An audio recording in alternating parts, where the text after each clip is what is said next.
जी, वक्त आ गया है घोषणा पत्र का, क्योंकि देश लोकसभा चुनाव की दहलीज पर खड़ा हुआ है। आने वाले कुछ ही दिनों में चुनाव की तारीखों का ऐलान हो जाएगा और इस बीच सियासी हलचल बढ़ती हुई नजर आ रही है। हर तरफ से जोरदार दावे किए जा रहे हैं। पाला बदलने से लेकर पूरी की पूरी पार्टी लेकर दल बदल लेने तक की यहाँ पर तस्वीरें सामने निकल कर आ रही हैं। एक तरफ सत्ता पक्ष है, प्रधानमंत्री नरेंद्र मोदी है, विकसित भारत का देश को सपना दिखा रहे हैं। दूसरी तरफ विपक्ष है, चुन चुन कर खामियां निकालने की कोशिश कर रहा है। इस सब के बीच अब बड़ी पॉलिटिकल पिक्चर है क्या आखिर 24 चुनाव की, यही समझने के लिए, जानने के लिए घोषणा पत्र आज खास मेहमान हमारे साथ मौजूद हैं। चुनावी इंजीनियर कहिए आप, राजनीतिक आंकड़ों के बाजीगर कहिए आप, या फिर सियासत के सबसे बड़े वैज्ञानिक कहिए आप, प्रशांत किशोर। बहुत स्वागत आपका। नमस्कार। ये प्रशांत की प्रयोगशाला अगर मैं कहूं, क्योंकि जन स्वराज है मतलब सही लोग सही सोच, एक सामूहिक प्रयास, और ये जो प्रशांत की प्रयोगशाला है इसमें प्रशांत किशोर के सियासी अवतार वाला आविष्कार कहां तक पहुंचा? नहीं, प्रयोगशाला तो आप कह सकते हैं। प्रयोगशाला इस नजरिए से है कि पिछले 20 वर्षों में मेरा जो कुछ भी सामाजिक राजनीतिक अनुभव रहा है, पहले 10 साल संयुक्त राष्ट्र संघ में और फिर करीब 8 से 10 साल जो मैंने काम किया, जिसको लोग चुनावी रणनीतिकार, प्रबंधक वगैरह शब्दों से एड्रेस करते हैं, उस 10-20 साल में जो कुछ भी मैंने सीखा, वो सब सीखने समझने के बाद मैंने ये तय किया और मेरी ये समझ बनी, मेरा ये अनुभव रहा कि अगर आपको राजनीति में कोई आमूल-चूल परिवर्तन लाना है तो उसके लिए आपको समाज के स्तर पर उतरकर काम करना होगा। और कहीं न कहीं जो रास्ते आज से सैकड़ों साल पहले, नॉट सैकड़ों साल मतलब 100 साल पहले महात्मा गांधी ने इस देश में करके दिखाया, उसका प्रयोग किया, उसको दिखाया, उससे सफलता पाई, उन्हीं रास्तों से आगे का रास्ता खुल सकता है। और जिस राज्य से मैं आता हूँ, मेरे मन में ये भी था कि जिस राज्य से, बिहार से मैं आता हूँ, मैंने अपनी जिंदगी बेहतर कर ली, लेकिन ये राज्य आज भी देश का सबसे गरीब और पिछड़ा राज्य है। तो इस मिट्टी के होने के नाते मुझे ऐसी जिम्मेवारी लगती है कि मैं आऊं और अपने राज्य के लोगों के बेहतरी के लिए, जिंदगी को सुधारने के लिए अगर कुछ कर सकता हूं तो वो करूं। इसीलिए मैंने वो जो काम मैं पहले करता था वो 2021 में मैंने काम छोड़ा। एक साल मई 2021 से मई 2022 तक मैंने इस परिकल्पना को बनाने समझने में लगाया और फिर मई 2022 से मैं यहाँ आया हूँ। 5 महीने मैंने ग्राउंड वर्क किया और 2 अक्टूबर 2022 से मैंने पैदल यात्रा शुरू की है। और 14 जिलों से अभी तक की यात्रा गुजर चुकी है। हाँ, जिला जो है वो थोड़ा सा आपको डिस्टॉर्टेड फीलिंग दे सकता है। अभी तक हम लोग आधा बिहार, क्योंकि जिले जो है कोई बड़े भी होते हैं, छोटे भी होते हैं, तो अभी तक हम लोग पिछले करीब 17-18 महीनों में आधा बिहार चल पाए हैं। लेकिन ये जो पदयात्रा है वो पदयात्रा ऐसी नहीं है जिसमें दिन और किलोमीटर निश्चित है। हमारा प्रयास है कि जो पदयात्रा के 3 उद्देश्य हैं उसको पूरा करने के लिए चाहे जितने गांव में जाना पड़े, जितने किलोमीटर चलना पड़े, जितने दिन रहना पड़े, उसका कोई लिमिट नहीं है।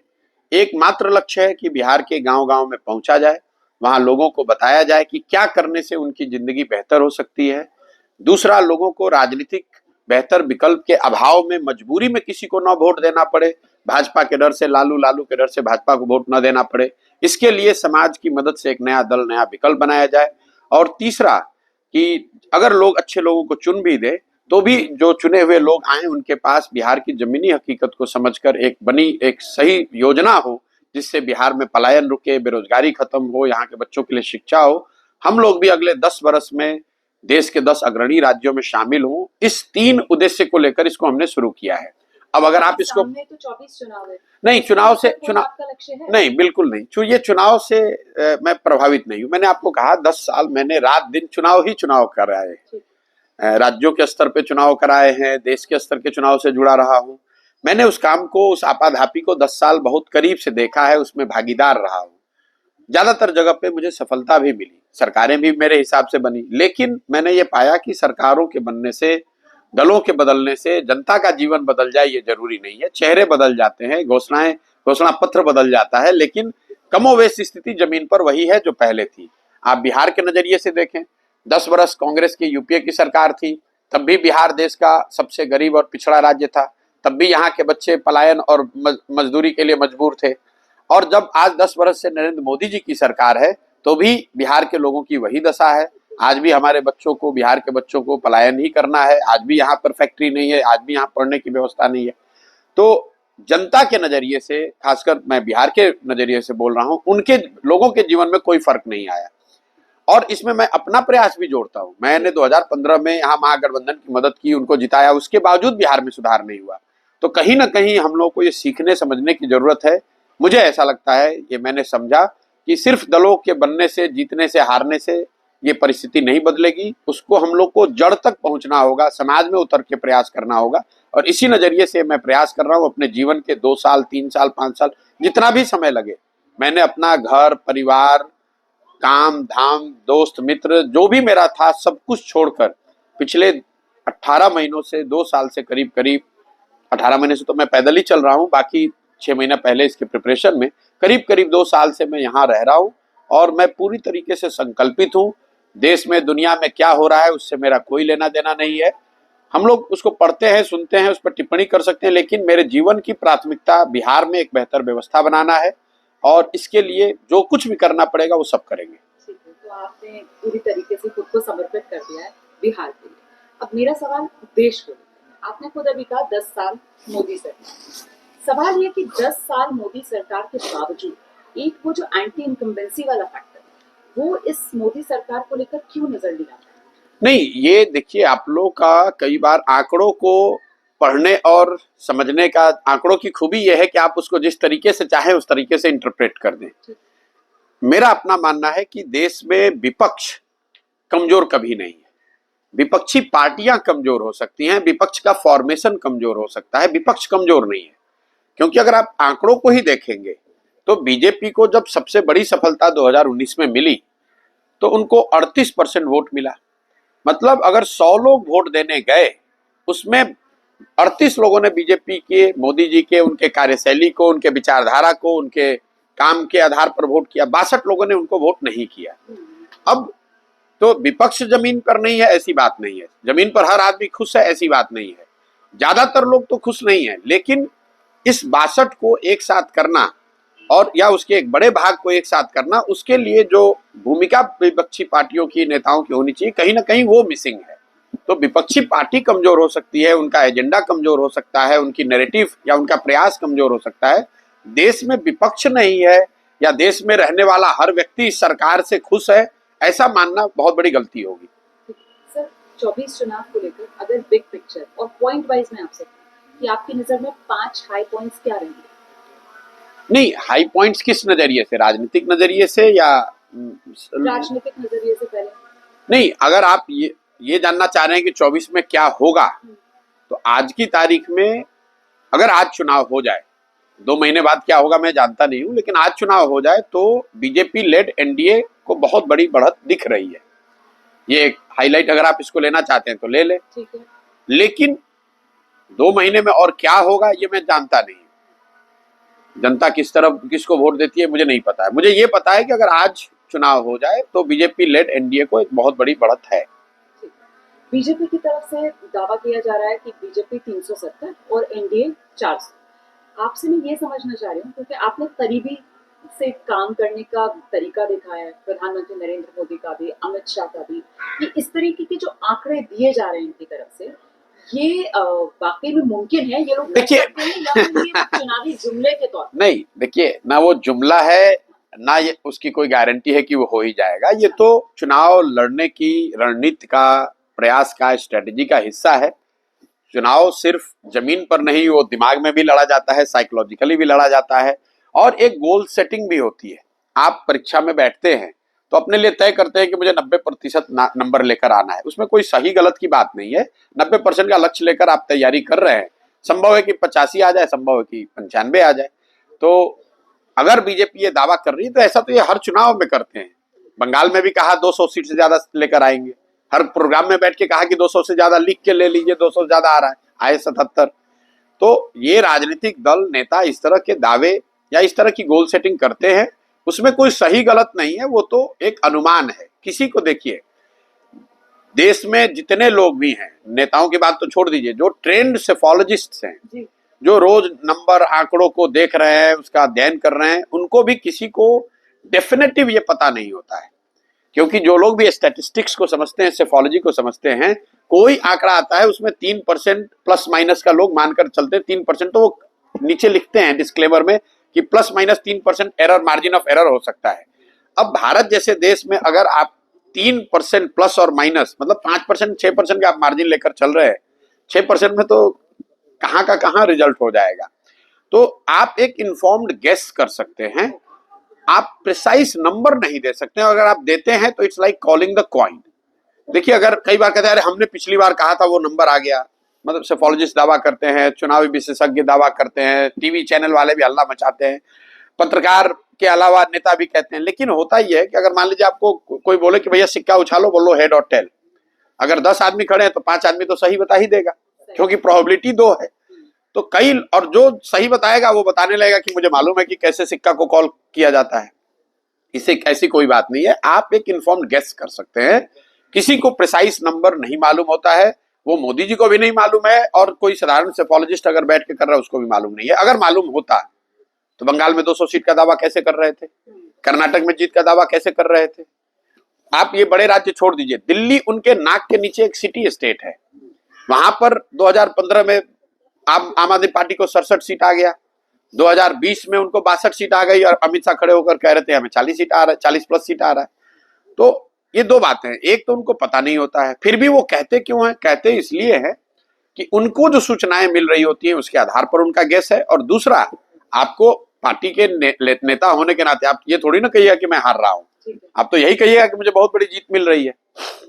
एक सवाल और, इससे बिल्कुल उलट सवाल, दूसरी तरफ के जो दावे हैं उनकी तरफ से कहा जा रहा है कि साहब जिस तरीके का बम बम माहौल इस बार बीजेपी के लिए है, मोदी के लिए राममय माहौल है, वो लाभार्थी हैं, मोदी की गारंटी है, हिंदी हार्टलैंड के 3 राज्य जहां पर अभी बम्पर जीत मिली है, तो ये एक तरीके से 2004 कहीं 2024 में रिपीट होने वाला है। मतलब जो उस जमाने में इंडिया शाइनिंग वाला एक माहौल था। नहीं, देखिए, ये कॉमन सेंस की बात है। When you get over confident, like logical बात है कि one should never get over confident. लेकिन अभी जो बीजेपी का डिस्पेंसेशन है, जो लीडरशिप है, जो उनका काम करने का तरीका है, वो दावा पब्लिकली कुछ करे, इनका जो काम करने, इनकी जो कार्यशैली है, ये वो लोग नहीं है जो ओवर कॉन्फिडेंट हो जाते हैं। दे गो फॉर द किल।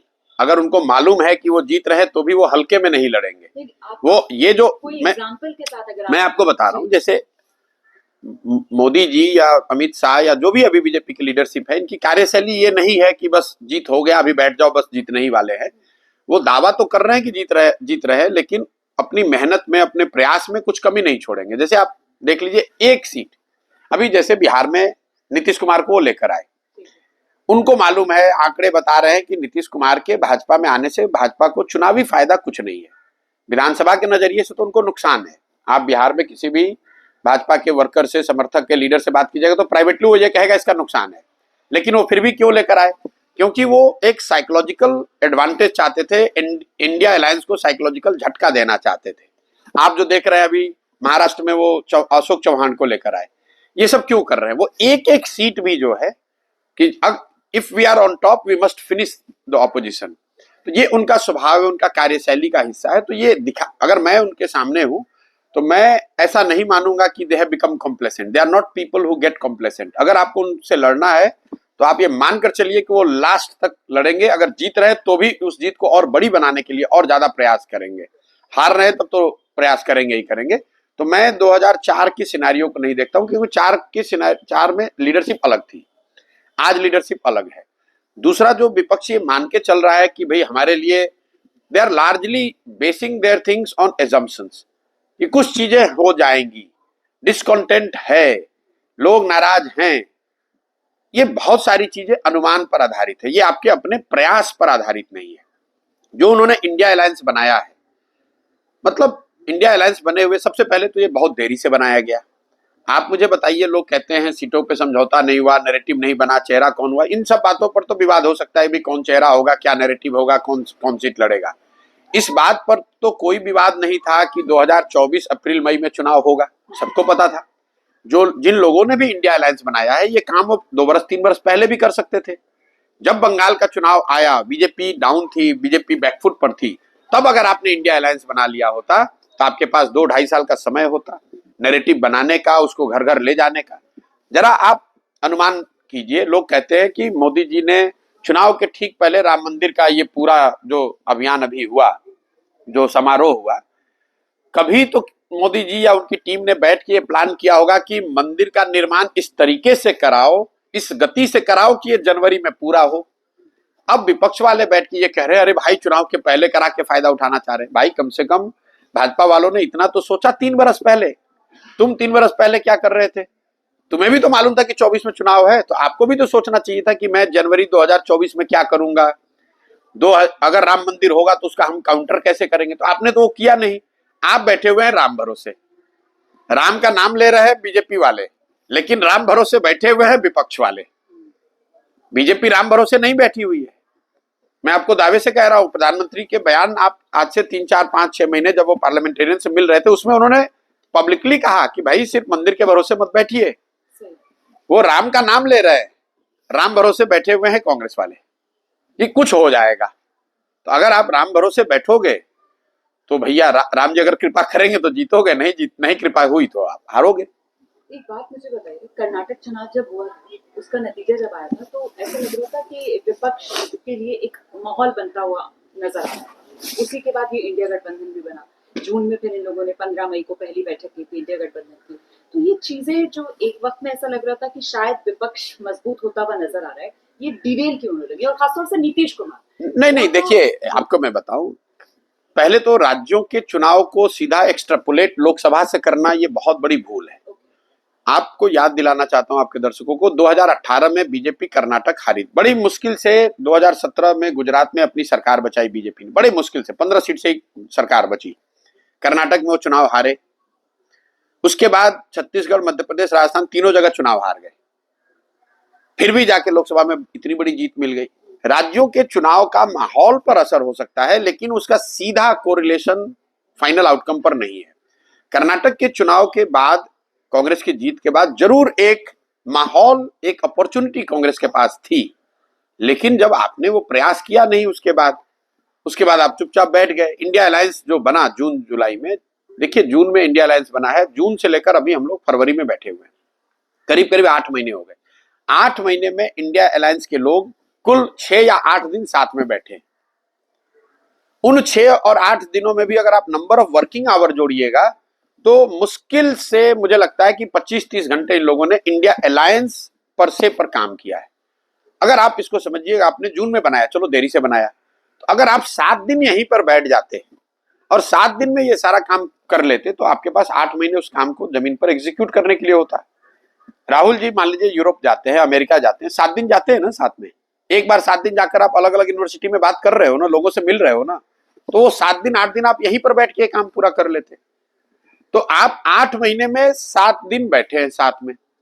आज तक इंडिया अलायंस का एक पब्लिक मीटिंग नहीं हुआ, ना उसका कोई नैरेटिव बना, ना कोई कॉमन मिनिमम प्रोग्राम जनता ने देखा, ना कोई उसके चेहरे बने, ना सीट शेयरिंग का काम हुआ, और ये सब हो रहा है। इस बीच में आप एक अलग यात्रा पर निकल गए, और वो यात्रा इंडिया अलायंस की यात्रा नहीं है, वो कांग्रेस की यात्रा है। इसीलिए मैंने किसी दूसरे इंटरव्यू में कहा कि मतलब इससे गलत टाइम यात्रा का कुछ हो ही नहीं सकता था। जब आप किसी आर्मी को लीड कर रहे हैं, और खासकर कई देशों के आर्मी का आप के ज्वाइंट कमांडर हैं, आप 1-2 दिन फ्रंट पर जा सकते हैं। आप हेडक्वार्टर को छोड़कर फ्रंट पर चले जाइए तो आपकी पूरी स्ट्रेटजी तो ऐसे ही हवा में चली जाएगी। तो जब राहुल जी को ग्राउंड पर होना चाहिए था तब वो दिल्ली में बैठे थे। जब उनको दिल्ली में होना चाहिए था स्ट्रेटेजिक चीजों को सॉल्व करने के लिए, सीट शेयरिंग करने के लिए, नेताओं को साथ में रखने के लिए, कैंडिडेट का चुनाव करने के लिए, कॉमन मिनिमम प्रोग्राम फाइनलाइज करने के लिए, तब वो रोड पर घूम रहे हैं। तो ये तो जब इस तरह की आप कॉमन सेंसिकल चीजें भी अगर आप नहीं ठीक कर रहे हैं तो आप कैसे जीत सकते हैं? बेसिक जो बात आपने कही ना, बिल्कुल कॉमन सेंस वाली बात है। ये बात प्रशांत किशोर को समझ में आती है, ये बात रुबाना इसार खान को समझ में आती है, और ये बात मुझे लगता है हजारों लाखों लोगों को भी बहुत आसानी से समझ में आती है। लेकिन ऐसा जो होता है, इसके पीछे की वजह क्या, इसको कांग्रेस का अपॉर्चुनिज्म के तौर पर देखा जाना चाहिए कि कांग्रेस शायद इस चक्कर में थी कि उन पार्टियों की जमीन पर वो खुद को खड़ा कर लेती? और नहीं, मुझे ऐसा नहीं लगता है। अगर ऐसा होता, अगर कांग्रेस की रियली नियत ऐसी होती कि मैं बिहार में आरजेडी जदयू का स्पेस ले लूं, या यूपी में सपा का स्पेस ले लूं, या बंगाल में टीएमसी का स्पेस ले लूं, तो उसके लिए तो 3 साल 4 साल पहले से प्रयास करते। वो उनका वो प्रयास नहीं है, सिंपल लेथार्जी है and lack of common sense है। हुआ ये कि जो उन्होंने पहली पदयात्रा की उसको थोड़ा सा ट्रैक्शन मिला, चैटर बना। अब भारत जोड़ो यात्रा को थोड़ा उसको ट्रैक्शन मिला, तो ये कट कॉपी पेस्ट है कि चलो एक यात्रा से फायदा हुआ, एक और यात्रा कर दो। ये नहीं देखा कि भैया कट कॉपी पेस्ट कर रहे हो, टाइमिंग अलग है, प्रॉब्लम्स अलग हैं, चैलेंजेस अलग हैं। अभी आपके लिए जरूरी है कि आप ममता बनर्जी से सीट फाइनल करो। अभी या तो आपको ये था कि मुझे कांग्रेस का ही चुनाव लड़ना है, कांग्रेस के बैनर पे लड़ना है, तो फिर आप यात्रा करो, कोई दिक्कत नहीं है। लेकिन अगर आपने 20 अलग अलग दलों का कुनबा बनाया है, तो उस कुनबे को एक साथ रखने और चलाने के लिए जो बैंडविड्थ चाहिए, जो समय चाहिए, उसके लिए आपको बहुत इन्वेस्ट करने की जरूरत है। और वो ना करके आप मणिपुर में घूम रहे हैं, नागालैंड में घूम रहे हैं, बंगाल में घूम रहे हैं, उड़ीसा में घूम रहे हैं। नतीजा क्या हुआ? आप जिस राज्य में जा रहे हैं वहां पर एलायंस पहले खत्म हो गया। तो ये सलाहकारों की दिक्कत है, कांग्रेस की प्लानिंग की दिक्कत है और कोऑर्डिनेशन की दिक्कत नहीं, ये पूरी ओवरऑल जो देखिए, it all starts emanates from the leaderships own thinking. देखिए, सलाहकार जो है वो तो आपको सलाह दे सकते हैं। आपके 3 सलाहकार हैं, तीनों काबिल हैं, तीनों ने सलाह दिया, पिक तो आप एक ही डिसीजन करोगे। तो अब लीडर तो मल्लिकार्जुन खड़गे हैं। तो नहीं, देखिए, लीडर तो राहुल गांधी ही है कहने। अच्छा। सबको मालूम है, इसमें अच्छा करने की क्या बात है, आपको भी मालूम है। कांग्रेस को चला तो रहे हैं एक ही व्यक्ति, वो है राहुल गांधी। पिछले 2008-9 के बाद जब यूपीए 2 बनी, उसके बाद मुझे लग रहा है 2 या 3 साल जब से सोनिया जी का को स्वास्थ्य को लेकर उन्होंने थोड़ी सी बैकसीट ली है, उसके बाद से चाहे फॉर्मेशन कोई भी रहे, चला रहे राहुल गांधी। तो जब राहुल गांधी चला रहे हैं तो जिम्मेवारी भी उन्हीं को लेनी पड़ेगी। आप जब कांग्रेस के साथ डील कर रहे थे तो इंटरेक्शंस आपके राहुल गांधी के साथ? नहीं, मैं तो कोई राहुल गांधी अकेले के साथ नहीं, मैं तो कांग्रेस की पूरी लीडरशिप के साथ बात कर रहा था। और मेरी जो लंबी उनसे बातचीत हुई, जो 1-1.5 बरस तक चली, उसमें कोई राहुल गांधी अकेले नहीं बात कर रहे थे। उसमें सोनिया गांधी भी थी, उन परिवार की प्रियंका गांधी भी थी, और कांग्रेस के जो बड़े 15-20 लीडर है वो सब शामिल थे। आपकी समझ क्या बनी प्रशांत जी? मतलब सोनिया गांधी से इंटरेक्शन, राहुल गांधी से इंटरेक्शन, प्रियंका गांधी से इंटरेक्शन, बाकी लीडर्स को मैं छोड़ देती हूँ, लेकिन ये जो गांधी परिवार के 3 चेहरे हैं और ये अगली पीढ़ी, मतलब राहुल और प्रियंका पर कहा जाता है कि कहीं ना कहीं कांग्रेस का पूरा दारोमदार है, तो इनमें आपको किसमें क्या इक्विपमेंट नजर आता है, या किसका क्या प्लस और नेगेटिव पॉइंट नजर आता है? नहीं, देखिए, सिंपल बात है कि ये 3 लोग कांग्रेस नहीं चला रहे। कांग्रेस चला रहे राहुल गांधी। अच्छा। सोनिया गांधी हो, प्रियंका गांधी हो, दूसरे जो लोग भी हो, खड़गे साहब हो, सब लोग सपोर्टिव रोल में चला रहे कांग्रेस राहुल गांधी। इस बात में कोई कहीं इफ बट किंतु परंतु नहीं है।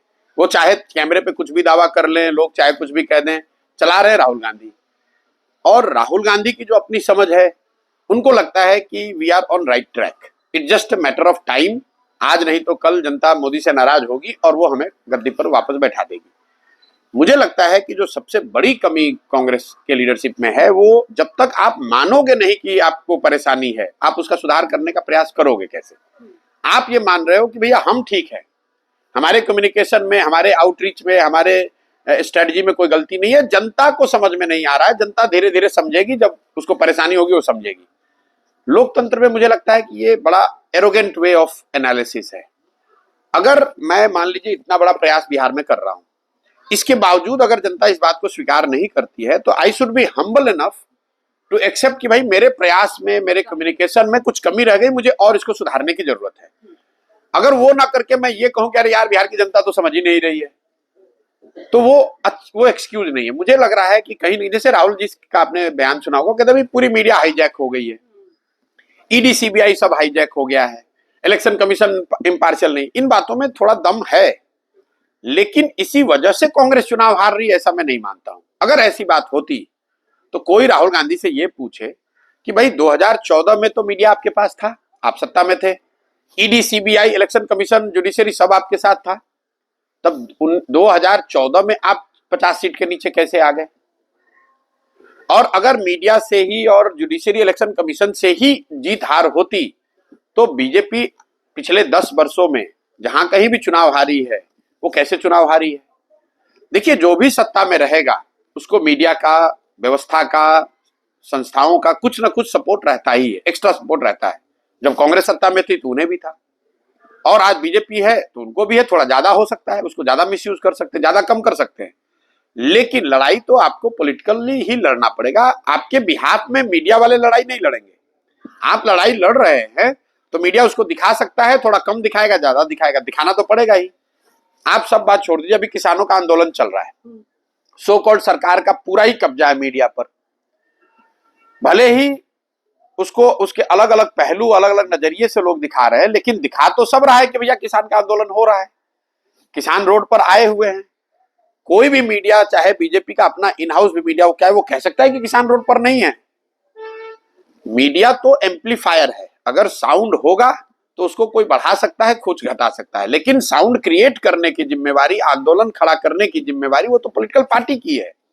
तो जब तक राहुल जी या कांग्रेस की लीडरशिप इस बात को नहीं समझेंगे, तब तक ये ऐसा है कि you are putting the ball in others court. कि भाई मैंने कहीं बयान सुना, उन्होंने कहा कि मीडिया, ईसी, जुडिशरी सब मेरे हाथ में दे दो, मैं कल हरा के दिखा दूंगा। मेरे भाई, आप कभी नहीं हरा के दिखा पाओगे, क्योंकि जब तक आप अपनी गलती नहीं देख रहे हो, दूसरे की गलती को पर उंगली उठा रहे हो। दूसरा गलत है, हो सकता है, वो विवाद का विषय है, पहले अपने को तो ठीक करो।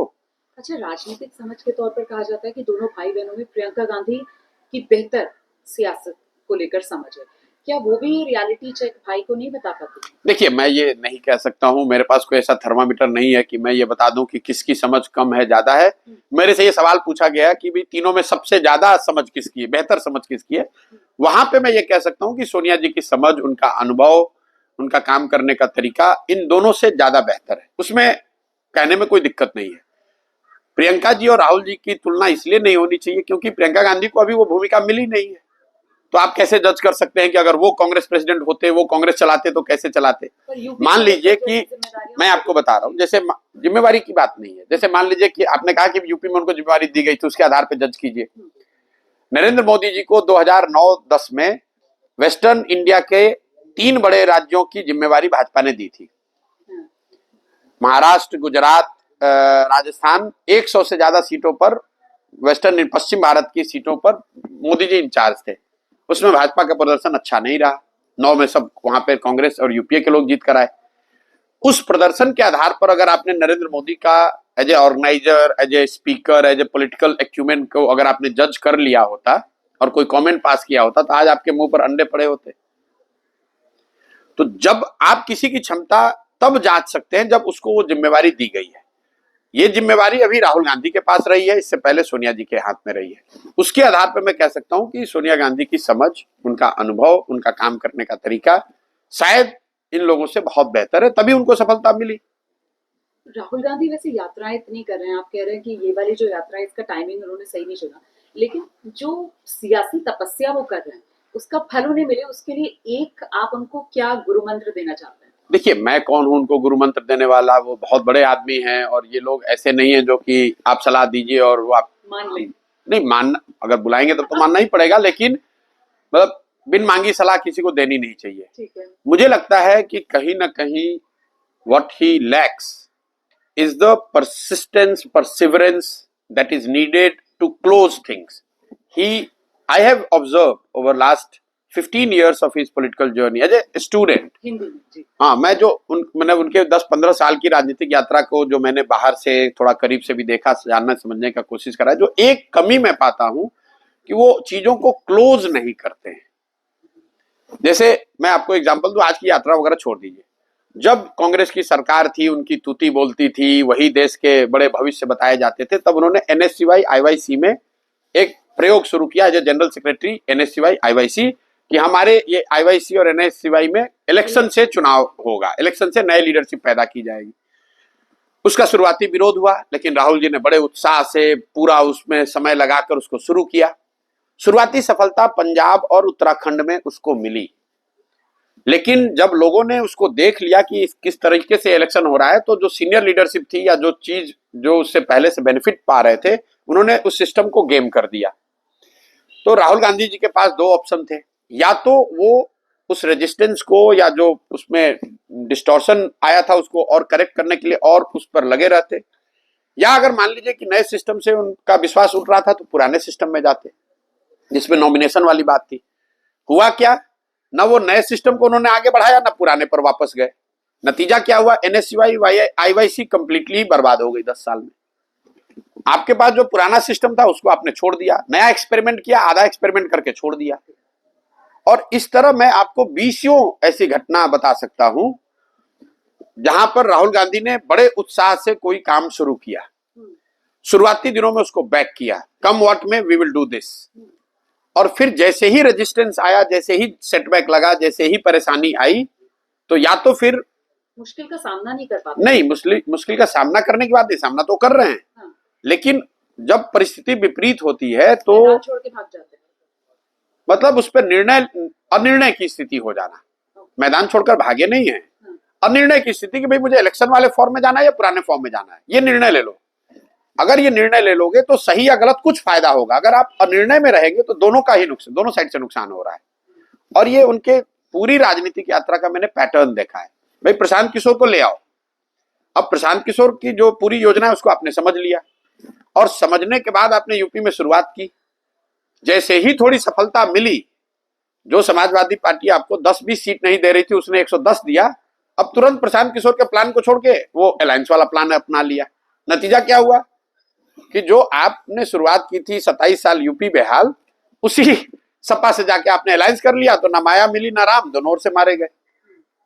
तो वो जो डिसाइसिवनेस है, एक डिसीजन लेना और डिसीजन पर टिके रहना, वो मुझे लगता है कि उनकी सबसे बड़ी कमजोरी है। जब तक उस चीज को वो नहीं एड्रेस करेंगे तब तक कोई भी सफलता बहुत बड़ी मिलने वाली नहीं है। तो फैसला ना लेने की क्षमता राहुल गांधी की आप कह रहे हैं सबसे बड़ी कमजोरी? नहीं, फैसला न लेना मैं नहीं कर, फैसला लेना और फिर उस पर टिके ना रहना, फैसले पर टिके रहना और do whatever it takes to execute it.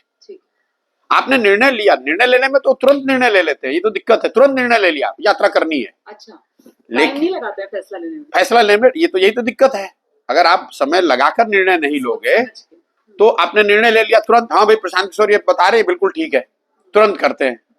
लेकिन मेरा अपना यूपी का क्यों, मैं 10 दिन बैठने के बाद भी मैंने उनके ऑफर को, कांग्रेस के ऑफर को क्यों मना किया? इसलिए मना किया कि मेरा यूपी में अनुभव ये रहा था कि जब आप उनको चीजें बताते हैं कांग्रेस की लीडरशिप को कि ये 10 चीजें करनी है, वो तुरंत एग्री कर जाएंगे।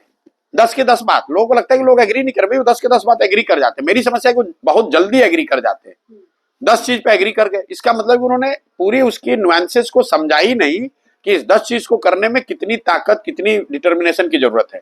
नतीजा ये होता है कि जब आप 10 चीज को करने जाएंगे और 4 चीज में जैसे ही अटकेंगे तो फिर आप उसको मैदान छोड़कर भाग जाएंगे, और भागेंगे मतलब अब उसको छोड़ दिया बीच में ही, लटका दिया, तो अब आप ना पीछे जा रहे ना आगे जा रहे हैं, ये मुसीबत है। तो फिर अब कांग्रेस तो राहुल गांधी के हाथों में, तो 14 की तरह और ज्यादा डेसिमेट होते हुए हम देखेंगे 24 में कांग्रेस को, या 19 में जो हल्का सा ग्राफ बढ़ा था 14 के बाद, उस दिशा में आपको? नहीं, 19 में ग्राफ बढ़ा कहाँ था भाई, आप लोग देखिए, जो कांग्रेस को सीटें 19 में आई थी जी, वो केरल से आई, तमिलनाडु से आई और पंजाब से आई। ये 3 राज्य हैं, 9 सीट तमिलनाडु से, 18 केरल से और 7 पंजाब से। तो 2/3 करीब 2/3 कांग्रेस के जो एमपी आज हैं वो 3 राज्यों से आते हैं। ये कोई भी राज्य ऐसा नहीं है जहां कांग्रेस ने बीजेपी से लड़के उनको हराया हो। केरल में आप लेफ्ट को हराए, तमिलनाडु में आप एआईएडीएम को हराए और वो भी डीएम के अलायंस में, और पंजाब में आपने अकालियों को हराया। जब तक कांग्रेस बीजेपी से डायरेक्ट मुकाबले में उनको नहीं हराएगी, और वो करीब 250 ऐसी सीटें हैं जहां कांग्रेस और बीजेपी में सीधा मुकाबला है, जब तक कांग्रेस उसमें कम से कम 1/3 सीट ना जीते, मतलब लोग कहते हैं रिवाइवल का प्लान क्या है? रिवाइवल का ये प्लान है कि आप विपक्ष को मजबूत बनना है, जीतना हारना छोड़ो, कम से कम ये कोशिश करो कि 30% का स्ट्राइक रेट आपका बीजेपी के अगेंस्ट हो, 25% का स्ट्राइक रेट हो। अभी कांग्रेस का स्ट्राइक रेट बीजेपी के अगेंस्ट 14 और 19 दोनों में सिंगल डिजिट में है। अगर वो 10 सीट लड़ते हैं तो उसमें 1 या 2 जीतते हैं। जिस दिन वो 10 में 3 या 4 जीतने लगेंगे, अपने आप आपको रिवाइवल दिखेगा, और वो बीजेपी के अगेंस्ट की बात है। आप तेलंगाना में जीत जाइएगा, उससे कोई फायदा नहीं है, उसकी सीटों की संख्या बढ़ जाएगी, लेकिन जो परसेप्शन है, जो राजनीतिक डिस्कोर्स है, वो नहीं बदलेगा जब तक कि आप बीजेपी को गुजरात में, महाराष्ट्र में, छत्तीसगढ़ में, बिहार में, यूपी में, इन राज्यों, वेस्टर्न और नॉर्दर्न इंडिया में जो करीब 300 सीटें हैं, इन 300 सीटों में जब तक कांग्रेस, एसपी, आरजेडी, एनसीपी, ये जो 4 दल हैं, ये मेन लोग हैं, 2014 के बाद इन सभी दलों की, सिर्फ कांग्रेस की नहीं, आरजेडी के पिछली बार 0 सांसद आए, सपा के 14 में 5 थे, 19 में भी 5 हैं। यही हाल कमोबेश एनसीपी का है। तो जब तक कांग्रेस प्लस ये 3 पार्टियों का स्ट्राइक रेट एटलीस्ट 20-25% नहीं होगा, तब तक आपको ऑपोजिशन का रिवाइवल नहीं दिखेगा। ठीक है सर, बिहार से शुरू कर लेते हैं, इन्हीं चारों राज्यों पर जरा बात कर लेंगे। बिहार के अंदर जब तक नीतीश कुमार आरजेडी महागठबंधन इंडिया गठबंधन में थे, तब तक ये माना जा रहा था कि बीजेपी को 24 में नुकसान होगा 2019 के मुकाबले। हालांकि अभी आपने कहा कि बीजेपी को एक सीट का फायदा नहीं होगा नीतीश कुमार के साथ आने से। नीतीश कुमार के साथ आने से बीजेपी पार्टी को यहाँ नुकसान होगा। तो इसलिए नुकसान होगा कि नीतीश कुमार का अपना कोई वोट बैंक यहाँ बचा नहीं है, खासकर लोकसभा के चुनाव के नजरिए से। नीतीश कुमार के साथ आने से नुकसान बीजेपी को यह है कि अब वो ज्यादा सीट लड़ नहीं सकते हैं। पिछली बार 2019 में बीजेपी एनडीए अलायंस यहाँ 39 सीट जीती 40 में, लेकिन उस 39 में बीजेपी सिर्फ 17 जीती, क्योंकि वो लड़े ही 17 थे। अगर बीजेपी बिना नीतीश के लड़ती तो शायद 30 सीट के आसपास लड़ते, और उसमें अगर वो 20 भी जीतते तो भी उनकी टैली पीछे बार से बढ़ती। अब वो उतनी सीट लड़ेंगे नहीं, तो नेट या तो 2-4-5 सीट का फायदा होगा या नुकसान होगा। लेकिन एनडीए को यहाँ पहले भी बहुत बड़ी बढ़त थी बिहार में, और नीतीश कुमार के आने के बाद से वो बढ़त थोड़ी और 1-2% से और मजबूत हुई होगी। लेकिन नीतीश कुमार के आने से एनडीए की ताकत बिहार में बढ़ गई है, ऐसा जो लोग दिल्ली में बैठ के एनालिसिस कर रहे हैं, उनको बिहार की पॉलिटिक्स का जमीनी हकीकत का कोई जानकारी नहीं है। वो जो मोदी और अमित शाह की जोड़ी एक सीट पर फोकस करती है, जो आपने कहा कि बहुत फोकस्ड है, तो नीतीश कुमार को एनडीए के पाले में लाकर बिहार 40 लोकसभा सीटें, 40 में से 40 स्ट्राइक रेट का इंतजाम तो किया नहीं, वो उनको मालूम था कि यहाँ पर हम जीत रहे हैं। नीतीश कुमार को सीट के लिए लेकर नहीं आए हैं, नीतीश कुमार को वो साइकोलॉजिकल उस लड़ाई के को जीतने के लिए लेकर आए हैं कि नीतीश कुमार इंडिया गठबंधन बना रहे थे, उसके अगुआ थे, प्रधानमंत्री का चेहरा बन रहे थे विपक्ष के, तो उसी को तोड़ के ला दो। तो एक झटके में जो साइकोलॉजिकल झटका दिया बीजेपी ने, उसके लिए दिया। उनको इलेक्टोरल यहाँ कोई फायदा नहीं है, उनको तो इलेक्टोरल नुकसान है इसका। लेकिन इट इज लाइक, अंग्रेजी में एक फ्रेज है, losing the battle to win the war. ये बिहार में थोड़ा नुकसान सह लो 5 सीट का, लेकिन जो इंडिया अलायंस की कहानी बनने या बनाने की कोशिश की जा रही थी, उसको जड़ से ही खत्म कर दो। इसलिए नीतीश को लेकर आए हैं। वो लोग ऐसे लोग नहीं है कि उनको आंकड़े सर्वे सब उनके पास होते हैं। उनको मालूम है कि भैया बीजेपी नीतीश के भरोसे बिहार जीत रही है या सीट बढ़ा रही है, ऐसी बात नहीं है। नीतीश के आने से बीजेपी को फायदा नहीं है, नीतीश के विपक्ष के छोड़ने से विपक्ष को, इंडिया अलायंस को बहुत बड़ा नुकसान, साइकोलॉजिकल नुकसान हुआ। तो साइकोलॉजिकल नुकसान 24 के लिहाज से बीजेपी ने, आप कह रहे हैं, इंडिया गठबंधन को पहुंचा दिया। तो इस सब के बीच नीतीश कुमार और या फिर कहा जाए पूरी की पूरी जेडीयू, उसका सियासी भविष्य कितना? कुछ नहीं, खत्म। वो तो पहले भी खत्म था, आज भी खत्म है। देखिए, मैं पिछले 7-8 महीने से रोज कैमरे पे कह रहा हूं कि नीतीश कुमार अगर महागठबंधन में चुनाव लड़ेंगे तो उनको 5 सीट भी नहीं आएगा। कहीं ना कहीं नीतीश कुमार, उनके पार्टी, उनके नेता भी ये समझ रहे थे, इसीलिए चुनाव छोड़कर भागे। अब एक ही परिस्थिति में वो महागठबंधन में रहते, वो रिस्क तब लेते जब वो नीतीश कुमार प्रधानमंत्री के अगर चेहरा हो जाते, तो बिहार में एक माहौल बनाया जा सकता था कि बिहार का कोई आदमी प्रधानमंत्री का चेहरा है, इसलिए उनको सीट मिल सकती थी। वो हुआ नहीं। तो ये कॉमन पॉलिटिकल सेंस है कि भैया अगर हम चुनाव लड़ेंगे महागठबंधन में और हमारे 5 सीट भी नहीं आएगा, तो उसके बाद तो पार्टी टूट जाएगी, सीएम पद से भी इस्तीफा देना पड़ेगा, पार्टी भी जाएगी। तो उससे अच्छा है कि अभी ये खून का घूंट पी लो, ह्यूमिलेशन सह लो, अभी भाजपा में चल लो, कम से कम पार्टी बच जाएगी। लेकिन जैसे ही लोकसभा जीत कर वो आएंगे, तो अब दूसरी परेशानी शुरू होगी। वो परेशानी शुरू होगी कि भाजपा की इतनी ताकत होगी, भाजपा वाले इनको क्यों अपने कंधे पे उठा के घूमेंगे। तो इनको किसी न किसी तरीके से यहाँ से और कट टू साइज किया जाएगा। और जदयू एज ए राजनीतिक पार्टी का अब कोई भविष्य नहीं बचा हुआ है। जितने दिन नीतीश कुमार को भाजपा अपने मर्जी पर मुख्यमंत्री रखती है, उतने दिन है। जिस दिन वो मुख्यमंत्री हटे तो पार्टी तो पहले ही नीचे खत्म है। कई बार प्रशांत किशोर को ऐसा महसूस होता है कि मैं यहाँ आज सुबह जब आई हूँ आपसे इंटरव्यू करने के लिए, आप जितनी मेहनत जनसुराज को लेकर कर रहे हैं, कि वहाँ नीतीश कुमार ने जेडीयू में जिस तरीके से आपको जगह दी थी, एक परसेप्शन था कि आप ही उत्तराधिकारी हैं, तो वो बनी बनाई पार्टी आपको मिल जाती है। नहीं, मैं जीवन में कभी शॉर्टकट में यकीन नहीं रखता हूँ। मैंने जीवन में 1-2 जगह जहां कहीं भी शॉर्टकट लेने का प्रयास किया, मुझे झटका ही लगा है। तो मेरे दिमाग में ऐसा नहीं है कि नीतीश कुमार ने पहले दिया था, वो आज भी मैं जाऊं, आज भी मुझे रख लेंगे। ये अभियान शुरू करने से पहले भी मेरी मुलाकात हुई, मैंने ट्विटर पे ट्वीट किया हुआ है कि उन्होंने ऑफर भी दिया, बताया, समझाया। मैंने कहा कि मैं अब वो काम नहीं करना चाहता हूँ। और नीतीश कुमार अकेले व्यक्ति नहीं जो अपने दल में लाकर मुझे जगह देना चाहते हैं। मैंने देश में जिन दलों के साथ भी काम किया, ज्यादातर दल यही चाहते हैं कि भाई आप हमारे दल में रहिए, राज्यसभा चले जाइए, पार्टी की जिम्मेवारी ले लीजिए। नेता तो यही चाहेगा भाई आप मैं उसकी पार्टी को बढ़ाऊं। लोग और दूसरे दल के नेता क्या चाहते हैं वो मेरी प्राथमिकता नहीं। मेरी प्राथमिकता मेरी अपनी सोच क्या है, मैं क्या करना चाहता हूं जीवन में। मैं अपने जीवन में 10 साल मैंने उस काम को किया, मेरी अपनी पहचान समझ एक बनाई। अब उस समझ उस पहचान को लेकर मैं बिहार के लोगों के लिए कुछ करना चाहता हूं। मेरे जीवन की वो प्राथमिकता है। आपकी नहीं, ये खुद लीड लेना चाहती है। लोगों का ऐसे कहते भाई अरे पहले दूसरे को जिताते थे, अपने जीतना चाहते थे, ये भ्रम है आपका। मैं काम वही कर रहा हूं जो पहले कर रहा था।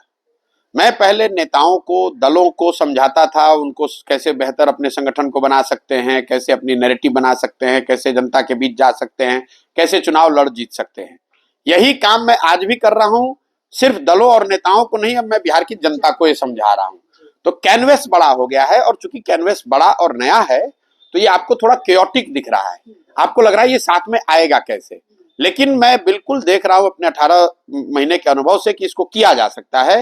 गांव गांव में जो सलाह मैं नीतीश कुमार को दूं, ममता बनर्जी को दूं, जगनमोहन रेड्डी को दूं, वो सलाह मैं गांव में जब लोगों को दे रहा हूं तो उसमें वो लोग हैं जिनको कि ये सलाह के जरिए एक साथ लाया जा सकता है, एक नया विकल्प, नई व्यवस्था बनाई जा सकती है। पैसे को लेकर पूछा जा रहा है कि इतना पैसा प्रशांत किशोर के पास कहां से आता है? मतलब इसमें तो बहुत पैसा, बहुत इसमें पैसा तो लगता ही है, और मैं हर दिन उसका जवाब भी देता हूं कि इस पूरे अभियान को फिनेंशियली वो लोग मदद कर रहे हैं जिन लोगों को हमने पिछले 10 वर्ष में चुनाव जीतने में, सरकार बनाने में मदद करी है। इसका मतलब ये नहीं कि कोई नेता पैसा दे रहा है या कोई पार्टी पैसा दे रही है। देश में 5-6 राज्य ऐसे हैं आज भी जहां उन लोगों की सरकार है जिनके सरकार बनाने में हमने कंधा लगाया है। उनसे राज्यसभा नहीं मांगा, उनसे मिनिस्ट्री नहीं मांगी, उनसे पैसे फीस नहीं लिए। इसीलिए नहीं लिया कि कभी जीवन में जब जरूरत पड़ेगी तो आपसे मदद मांगेंगे। आज उनसे मदद मांग रहे हैं कि बिहार में जो देश का सबसे गरीब और पिछड़ा राज्य है, मैं एक ईमानदार प्रयास करना चाहता हूं, मेरी मदद कीजिए। 5-6 राज्यों में जो लोग सरकार में हैं या उनके जो समर्थक हैं वो थोड़ी थोड़ी भी मदद करेंगे तो ये अभियान चल नहीं, मैं सारे लोग मदद कर रहे हैं जिनकी भी मैंने मदद की है पिछले, सारे लोग मैं कह रहा हूं जिनकी भी मैंने मदद की है पिछले 8-10 सालों में, सबको पता है किनकी सरकार बनाने में हमने मदद की है। तो यहाँ नीतीश और लालू की भी बन रही थी, बिल्कुल करी थी। तो नीतीश और लालू के भी उस समय जो मददगार रहे होंगे वो लोग हमको मदद कर रहे हैं कि उनको मालूम है कि अगर मैं नीतीश लालू का महागठबंधन बनाकर यहाँ जितवा सकता हूँ तो ये जो प्रयास कर रहा हूँ इसमें भी सफलता मिल सकती है। अच्छा, आप इतनी कोशिश कर रहे हैं। मैं आपको ये बता, फिर मैं, आपने ठीक सवाल पूछा है। कोई ये भी कहता भाई बीजेपी का भी आप मदद किए तो वो लोग भी पैसा दे रहे। पार्टी टीएमसी और बीजेपी पैसा नहीं दे रहा है, लेकिन बीजेपी को जो लोग मदद करते हैं उन्होंने मेरी कार्यशैली को देखा है, मेरी क्षमता को जानते हैं थोड़ा या कम। मतलब वो लोग है आपका, उस पे इन्वेस्टर्स आ रहे हैं, आपका पोटेंशियल देखकर इन्वेस्टर्स इन्वेस्टर तो नहीं कहूंगा, ये वो लोग हैं जिन्होंने मुझे काम करते हुए इन दलों के साथ, नेताओं के साथ देखा है, और इनको ऐसा लगता है जब मैं उनको रीच आउट करता हूं कि ये बिहार में एक प्रयास कर रहे हैं, ये प्लान है, ये खर्च है, आप हमारी मदद कीजिए, तो वो लोग मदद कर रहे हैं। बिहार में हम बैठे हुए हैं, 25 में आप भी चुनावी एंट्री करने वाले हैं। ऐसे में तेजस्वी यादव को लेकर एक सवाल आता है मन में, तेजस्वी का टाइम आपको लगता है बिहार में आएगा? देखिए, व्यक्ति की तो मैं कोई बात नहीं करता हूं, लेकिन ये जो मतलब राजनीति में काठ की आंधी बार बार नहीं चढ़ती है। ये लोगों का भ्रम है कि आरजेडी कोई बहुत बड़ा दल है बिहार में और लालू जी का करिश्मा यहाँ कायम है। आप आंकड़ों को देखते नहीं। एक जमाना था जब लालू जी की यहाँ तूती बोलती थी, तब लालू जी बिहार झारखंड एक होता था। 54 में 51 सांसद उनके जीत कर आए थे। आपके दर्शकों के लिए और आपके लिए बता दूं कि आज बिहार झारखंड मिलाकर आरजेडी के 0 सांसद हैं, 0, 0। एक जमाना था जब वो पूरा बिहार उनके नाम पर वोट करता था। आज लालू जी के नाम पर वोट नहीं पड़ता है, लालू जी के डर से वोट पड़ता है, या लालू जी के जो लोग भाजपा से डरते हैं वो लालू जी को वोट करते हैं। लालू जी के पक्ष में वोट देने वालों की संख्या बहुत कम रह गई है। मुझे किसी ने बताया भाई लालू जी बिहार के इतने बड़े नेता थे, वो प्रधानमंत्री क्यों नहीं बने? तो मेरा अपना जो आकलन है लालू जी के अपने राजनीतिक जीवन का, लालू जी किसी जमाने में जब उन्होंने शुरुआत की, जब बहुत बड़े नेता थे, तो वो गरीबों के नेता थे, फिर वो पिछड़ों के नेता बने, फिर वो यादवों के नेता बने। आज के तारीख में लालू जी या उनके सुपुत्र तेजस्वी जी राजद के यादवों के नेता हैं, वो बिहार के यादवों के भी नेता नहीं है। बिहार में सीएसडीएस का सर्वे, बड़ी सीट पार्टी है। सुन तो लीजिए आप, जी। बिहार का सीएसडीएस का सर्वे उठाकर देख लीजिए, हाँ जी। 30% से ज्यादा यादव समुदाय के लोगों ने भाजपा को पिछले लोकसभा में वोट किया है। तो मैंने आपको जो कहा कि वो किसी जमाने में, अब आज देखिए आप कह रहे हैं कांग्रेस की हालत बहुत खराब है, लेकिन कांग्रेस को तो आज 50 से ज्यादा एमपी हैं। अगर आप या मैं पार्टी बना लूं और हमारे 55 सांसद आ जाएं तो लोग कहेंगे कि Prashant Kishor is the new rising star of India. लेकिन कांग्रेस के अगर 50 सीट आए हैं तो आप हम क्या कह रहे हैं कि कांग्रेस खत्म हो रही है, बिल्कुल बर्बाद हो गई, क्योंकि वो किसी जमाने में उनके 400 सीट होते थे। तो आपने जो आपका जो सवाल पे आ रहा हूं कि आज उनके 75 या 77 एमएलए हैं, तो ये वो पार्टी है जो कभी 51 सांसद होते थे जिसके, उसके अगर आज 75 विधायक हैं तो वो पार्टी बढ़ रही है या घट रही है? तो भविष्य इसी से आप देख लीजिए। आप चढ़ान पर नहीं है, आप ढलान पर हैं। और राजनीति में मोमेंटम का बहुत बड़ा, डायरेक्शन का बहुत बड़ा असर होता है। एब्सोल्यूट एक किसी गिवन पॉइंट पर आपको क्या हुआ उससे ज्यादा जरूरी है कि आप डायरेक्शनल कॉल देखिए। तेजस्वी यादव, एक मिनट देखिए, एक मिनट आप बीजेपी को देखिए। बीजेपी 1984 में 2 सीट पर आई। उसके बाद अगर आप बीजेपी का ग्राफ 2019 तक प्लॉट करेंगे तो 2009 में एक छोटा डिप आया, एक, लेकिन ग्राफ एक तरफा ऊपर बढ़ता जा रहा है। कांग्रेस का ये रिवर्स प्लान कीजिए 1984 से। कई बार लोगों को लगता है कांग्रेस कल हार गई, परसों हार गई। 1984 के बाद से कांग्रेस आज तक देश में चुनाव जीती ही नहीं है, पूरा देश नहीं जीती है। वो 15 साल सत्ता में रहे लेकिन वो चुनाव देश में नहीं जीते। मैं आपको एक उदाहरण देकर आपके दर्शकों को बताना चाहता हूं। 1989 में कांग्रेस के 198 सांसद जीते राजीव गांधी के नेतृत्व में। पूरे देश ने कहा कांग्रेस हार गई, बीपी सिंह प्रधानमंत्री बने। 2004 में जिस इंडिया सैनिक की आप बात कर रहे थे, कांग्रेस के 142 सांसद आए। पूरा देश कह रहा है भाई सोनिया गांधी के नेतृत्व में कांग्रेस जीत गई। मेरे भाई, कांग्रेस पार्टी के तौर पे तो आप 198 से घट के 142 हो गए। तो किसी चीज को देखने का जो नजरिया है हर आदमी का अलग अलग है। आप कह रहे हैं कि आरजेडी बहुत, यहाँ पे 75 उनके विधायक हैं। मैं ये देख रहा हूं कि भाई इनके 51 सांसद होते थे, आज 0 सांसद हैं। किसी जमाने में इनके 250 विधायक होते थे, आज 70 बचे रह गए। राजनीति का ग्राफ ढलान पर बता रहे हैं। बिल्कुल उनका ढलान पर है। उत्तर प्रदेश पर आ जाते हैं। उत्तर प्रदेश में एक जो गठबंधन की कोशिश की गई, अब आरएलडी उसमें से पहले ही निकल गई, समाजवादी पार्टी और कांग्रेस में बात नहीं बनी। क्या गठबंधन अगर सही से बन पाता इंडिया, तो उत्तर प्रदेश देश का सबसे बड़ा सियासी सूबा, वहां बीजेपी को कंटेन किया जा सकता था? गुंजाइश नहीं, बहुत मुश्किल है, बहुत मुश्किल है। जैसा मैंने पहले आपको कहा, जो यूपी का गठबंधन है उसकी कोर जो ताकत है वो सपा है। और जब तक सपा मजबूत नहीं होगी तब तक उस अलायंस की बहुत बड़ी संभावना बनती नहीं। जब सपा बसपा अलायंस हुआ पिछली बार, that was the best opportunity. अब बीएसपी डेसिमेट हो गई है और बीएसपी का जो वोट शेयर कुछ उन्होंने रिटेन किया, कुछ भाजपा में चला गया, कुछ शायद सपा को भी आया होगा। तो वो ताकत कम हुई है। सपा को भी क्लोजली फॉलो करने वालों को देखना चाहिए। कई बार लोगों को लगता है भाई मुलायम सिंह जी, जो सब नेताजी जो बड़े नेता थे, मुलायम सिंह जी के सक्रिय राजनीति से हटने के बाद से अखिलेश यादव के नेतृत्व में सपा आज तक चुनाव नहीं जीत पाई है। 2012 में जीते, 2000 पहली जब पिछली बार चुनाव लड़े जीते ये यूपी में, जब सरकार बनी 2009-10 में, उस समय मुलायम सिंह यादव चेहरा थे, शिवपाल जी थे, अखिलेश जी, उसमें एक उनकी प्रोमिनेंट भूमिका थी। लेकिन चुनाव मुलायम सिंह यादव जी के चेहरे पर, उनके नेतृत्व में लड़ा गया। जीतने के बाद अखिलेश जी को बनाया गया सीएम। लेकिन उसके बाद जब से मुलायम सिंह यादव जी हटकर अखिलेश जी का चेहरा बन गया, उसके बाद से 4 बड़े चुनाव हुए, 2 लोकसभा 2 विधानसभा। चारों चुनाव में सपा बुरी तरह हारी है। 2014 के लोकसभा चुनाव हुए, अखिलेश जी मुख्यमंत्री थे, उस समय सपा को 5 सांसद आए। 2017 में कांग्रेस के साथ अलायंस में लड़े, 50-55 विधायक आए। 2019 का लोकसभा चुनाव वो बसपा के साथ अलायंस में लड़े, बसपा को 10 आए लेकिन सपा को 5 ही आए। फिर 2022 में जब उन्होंने चुनाव लड़ा विधानसभा का, फिर उनको बुरी तरह हार का सामना करना पड़ा। तो अखिलेश जी के नेतृत्व में सपा अभी तक चुनाव जीती नहीं है। ये बात मैं बार बार आपको कह रहा हूं, चाहे वो राहुल जी हो, तेजस्वी हो, अखिलेश हो, पार्टियों का नेतृत्व मिलना, चूंकि आपके पिताजी की पार्टी है तो परिवार की पार्टी है तो आप उसका नेतृत्व ले सकते हैं। पार्टी का नेता बनना आसान है, देश का, राज्य का नेता बनना अलग है। आपकी पार्टी है, आपके पिताजी लालू जी हैं तो आप राजद के नेता बन जाएंगे, लेकिन इसका मतलब ये नहीं कि आप बिहार के नेता बन गए। आप मुलायम सिंह जी के लड़के हैं तो आप सपा के नेता बन जाएंगे, तो सपा का जो वोटर है, काडर है, सिस्टम है, व्यवस्था है, वो आपको नेता मान लेगा। लेकिन उत्तर प्रदेश की जनता ने आपको नेता माने, इसके लिए तो आपको लंबे प्रयास की जरूरत है।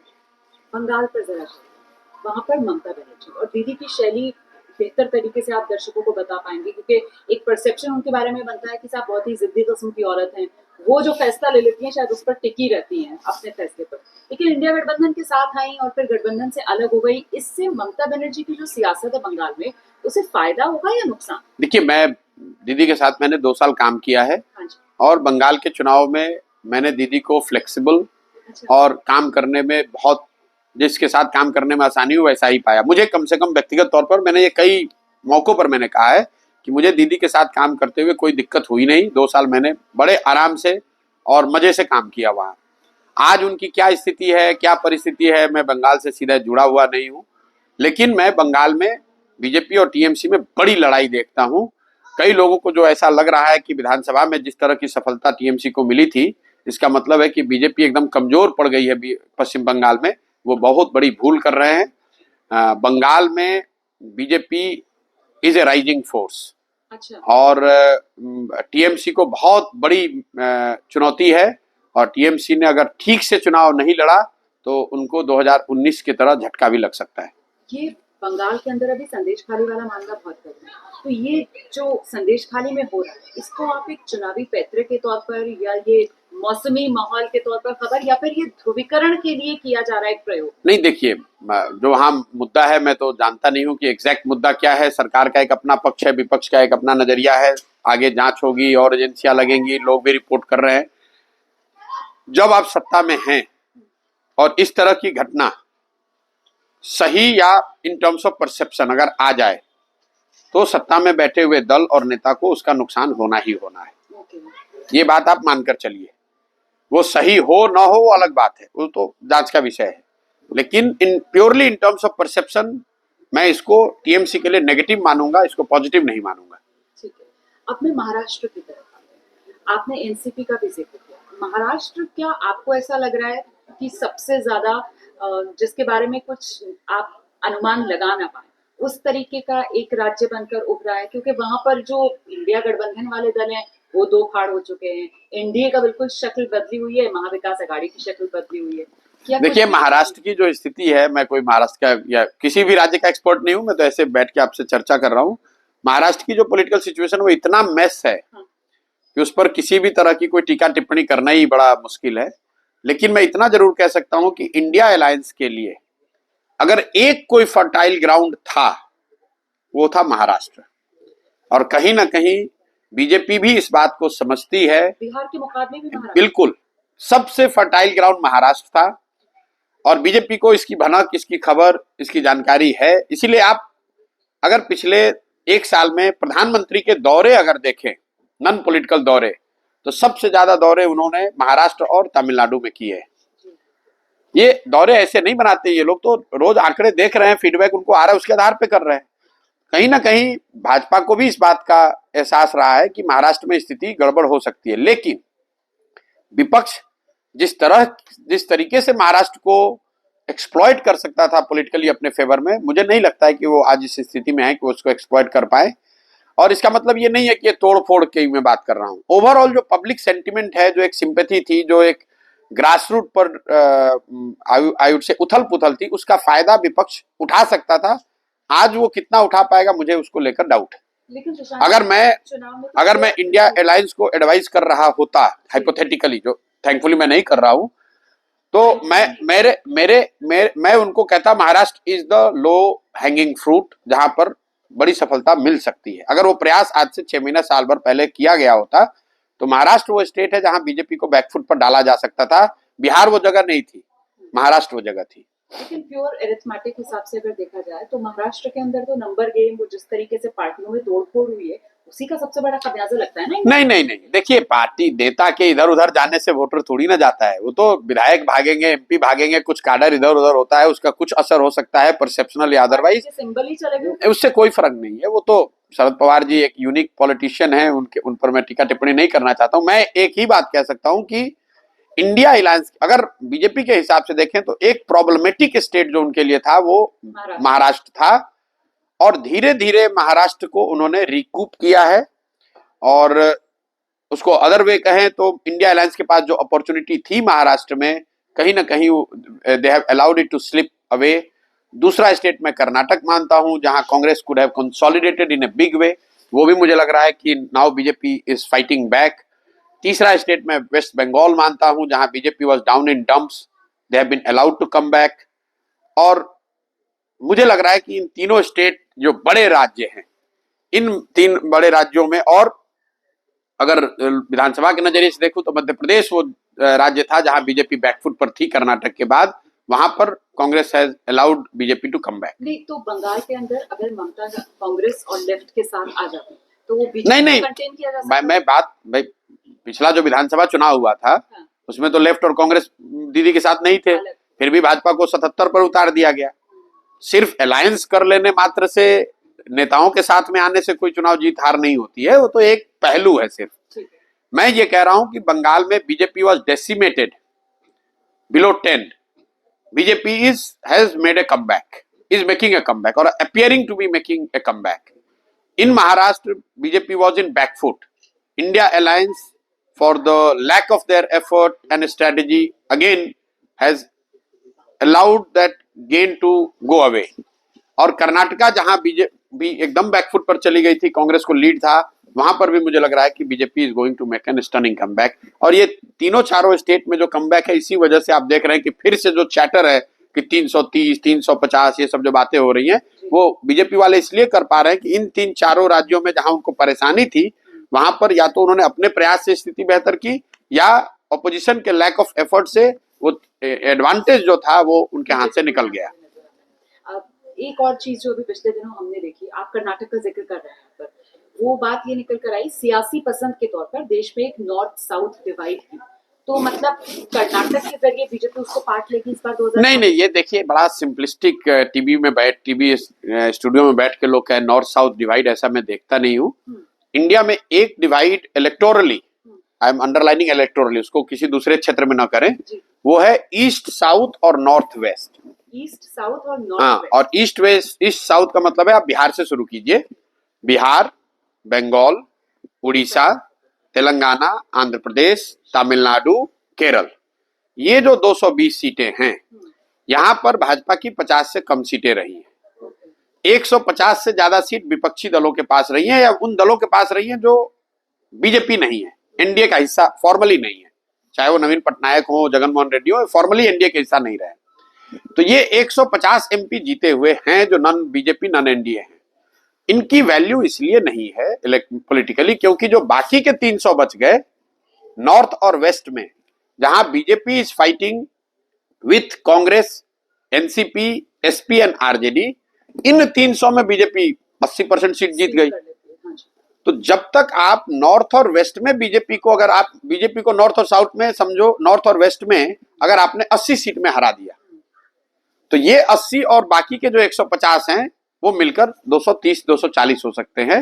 नॉर्थ साउथ का डिवाइड इसलिए नहीं, जैसे आप कह रहे हैं कर्नाटक में बीजेपी जीती हुई है 100% लोकसभा की सीट, तो नॉर्थ साउथ का डिवाइड कहाँ है? ये आपने बहुत अच्छा बताया, ईस्ट साउथ और नॉर्थ और वेस्ट वाला जो डिवाइड आपने बताया। ये जो है ना, अगर आपको बीजेपी को हराना है तो पूरी ताकत आपको लगानी है वेस्ट और नॉर्थ में 75 से 80 सीट जीत जाओ।